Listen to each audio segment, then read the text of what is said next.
भीतरा से निकरई नियमत राजा से यारज करई राजा से यारज करई हो।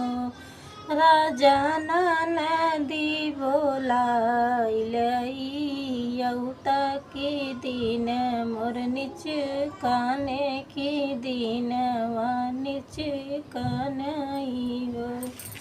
राजा नदी के तू ही लियौता की दिन निच काने नी हो।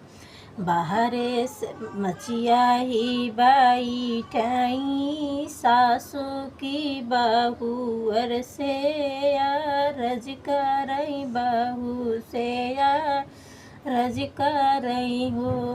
बहुअर बेटी के बिरही बोलिया बोलियो की नहीं आई बेटी की नहीं आई ननदी हो।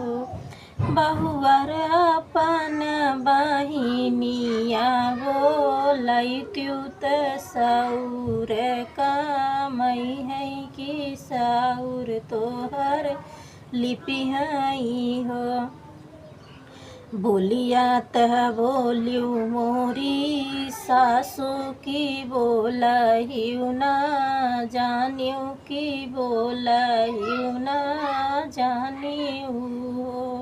सासू सात बीरन के बहिनिया भौजैया बोलउवै भौजैया लउबई हो।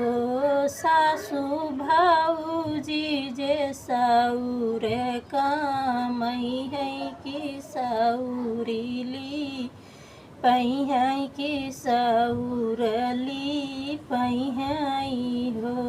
सासू नवाए में होई है लाला नवाया गनवा उठी है सोहर हो।